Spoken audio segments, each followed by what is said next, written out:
পথ পকীকৰণৰ কাম আমি নিৰ্বাচনৰ আগতে হোৱা আৰম্ভণি কৰিছিলোঁ। এতিয়া নিৰ্মাণৰ কাম চলি আছে। আজি বৰ্ণি নপাৰা এই গাঁৱৰ এই চুবুৰীৰ পথটো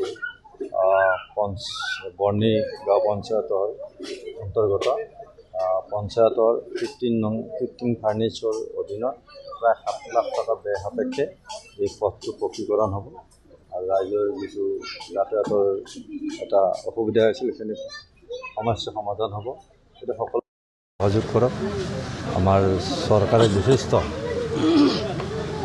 কাম ইতিমধ্যে কৰি আছে, জাতি ধৰ্ম নিৰ্বিশেষে কৰি আছে। গতিকে সকলোৱে সহযোগ কৰক। নিজৰ ঠাই উন্নয়নৰ কাৰণে সকলোৱে ভাল মনোভাৱেৰে কাম কৰক আৰু মই সকলোৰে সহযোগ বিচাৰিছোঁ। ধন্যবাদ। দাদা, কিছুদিন পূৰ্বে আপুনি শুৱালকুছি খণ্ড উন্নয়ন বিষয়ৰ কৰ্মচাৰী আৰু হাজো খণ্ড উন্নয়ন বিষয়ৰ কৰ্মচাৰীসকলক লৈ আলোচনাত মিলিত হৈছিলে।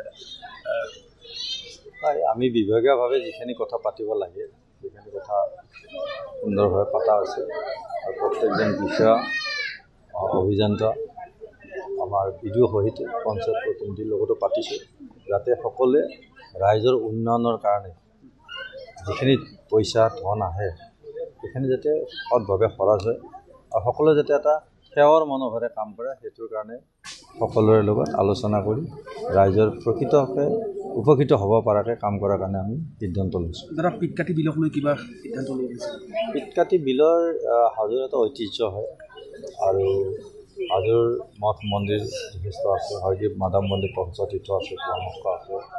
গতিকে পিতকাতি হাজোৰ মানুহৰ এটা হৃদস্পন্দন ঠাই। এই ঠাইখন সুন্দৰভাৱে সজোৱাটো আমাৰ কাৰণে এটা খুব ভাল লগা কথা। মই আজি বিভাগৰ জিলা বিষয়া সঞ্জীৱ শৰ্মা সৈতে আন বিষয়াসকলৰ লগত আলোচনা কৰিছোঁ, যাতে পিতকাতি বিল খুব ভালকৈ এটা সৌন্দৰ্য বৰ্ধন কৰি এটা পৰ্যটনৰ স্থলী, যাতে পৰ্যটকসকলে আহিও তাত কিছু জিৰণি ল'ব পাৰে বা সময় অতিবাহিত কৰিব পাৰে, তেনেকুৱা এটা খুব সৌন্দৰ্যপূৰ্ণ এটা আঁচনি লোৱাৰ কথা আমি আজি আলোচনা কৰিছোঁ। নিশ্চিতভাৱে মাননীয় মুখ্যমন্ত্ৰী মহোদয়ৰ লগত আলোচনা কৰি এই পিতকাতি বিলখনক সুন্দৰভাৱে সজাই পৰাই তোলাৰ এটা পৰিকল্পনা লৈছে। কিছু ভূমি অবৈধভাৱে বেদখল হৈছে। অবৈধ বেদখলটো চৰকাৰী ভূমি বেদখল কোনো কৰি লাভ নাই। ইতিমধ্যে মুখ্যমন্ত্ৰী কৈছে অবৈধ বেদখল উচ্ছেদ হ'ব, আমিও কৈছোঁ অবৈধ বেদখল উচ্ছেদ হ'ব।